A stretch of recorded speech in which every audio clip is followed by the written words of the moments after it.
साल, 730 दिन, 66,000 से ज्यादा मौतें और अनगिनत बर्बाद जिंदगियां। इजराइल हमास युद्ध को पूरे 2 साल हो चुके हैं और इन 2 सालों में पहली बार उम्मीद की एक किरण दिखाई दी है। नमस्कार, मैं हूं सिद्धार्थ प्रकाश और आज हम बात कर रहे हैं उस सवाल की जो पूरी दुनिया पूछ रही है। क्या गाजा में ये विनाशकारी जंग वाकई खत्म होने वाली है?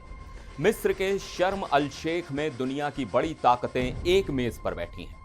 अमेरिका के राष्ट्रपति डोनाल्ड ट्रंप का 20 पॉइंट का एक शांति प्लान टेबल पर है। इजराइल भी तैयार दिख रहा है, हमास भी बातचीत कर रहा है। तो फिर पेंच कहां फंसा है? पेंच फंसा है एक शब्द में, गारंटी। चलिए इसी में आज डीप डाइव करते हैं। मिस्र में चल रही इस बातचीत के दूसरे दिन हमास ने साफ कर दिया कि वो समझौता तो चाहते हैं, लेकिन उन्हें अमेरिका और दूसरे मध्यस्थों से एक ठोस गारंटी चाहिए। गारंटी इस बात की कि एक बार जब वो सारे बंधकों को छोड़ देंगे तो इजराइल जंग को हमेशा के लिए रोक देगा और अपनी सेना को गाजा से पूरी तरह बाहर निकाल लेगा। हमास के टॉप नेगोशिएटर खलील अल हैया ने कहा है कि हमें इजराइल पर 1 सेकंड के लिए भी भरोसा नहीं है। उनका आरोप है कि इजराइल पहले भी 2 बार सीज फायर तोड़ चुका है, इसलिए इस बार वो कागज पर दुनिया के सामने एक पक्की गारंटी चाहते हैं। दूसरी तरफ अमेरिकी राष्ट्रपति डोनाल्ड ट्रंप ने युद्ध की दूसरी बरसी पर व्हाइट हाउस से कहा कि शांति समझौते का एक वास्तविक मौका है। उनके 20 पॉइंट प्लान में कई बातें हैं, लेकिन 2 चीजों पर सबसे ज्यादा बहस हो रही है। पहला, बंधकों की रिहाई।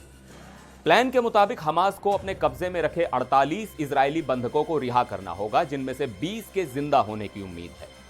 हमास का कहना है कि वो बंधकों को किश्तों में छोड़ेगा और हर किश्त के साथ इजरायली सेना को गाजा के किसी हिस्से से पीछे हटना होगा।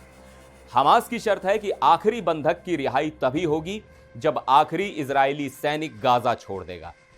और दूसरा बड़ा मुद्दा, सेना की वापसी। ट्रंप का प्लान इस बारे में थोड़ा गोलमोल है। इसमें यह तो कहा गया है कि सेना वापस जाएगी, लेकिन कब और कैसे, इसकी कोई साफ टाइमलाइन नहीं है और यहीं पर हमास को धोखा होने का डर है। अब आते हैं इजराइल के प्रधानमंत्री बेंजामिन नेतन्याहू पर। उन्होंने युद्ध के 2 साल पूरे होने पर एक बयान जारी किया और इसे हमारे अस्तित्व और भविष्य की लड़ाई बताया। उन्होंने समझौते का सीधा जिक्र तो नहीं किया, लेकिन अपने 3 लक्ष्य दोहराए। पहला, सभी बंधकों की वापसी। दूसरा, हमास के शासन का खात्मा। और तीसरा, गाजा फिर कभी इजराइल के लिए खतरा ना बने। अब यहीं पर कहानी में सबसे बड़ा विरोधाभास है।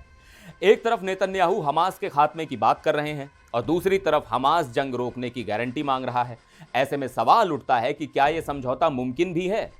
इस गतिरोध को तोड़ने के लिए अब कतर के प्रधानमंत्री और अमेरिका के बड़े अधिकारी स्टीव विटकॉफ और जेरेड कुशनर भी मिस्र पहुंच रहे हैं। यानी बातचीत को बचाने की आखिरी कवायद तेज हो गई है।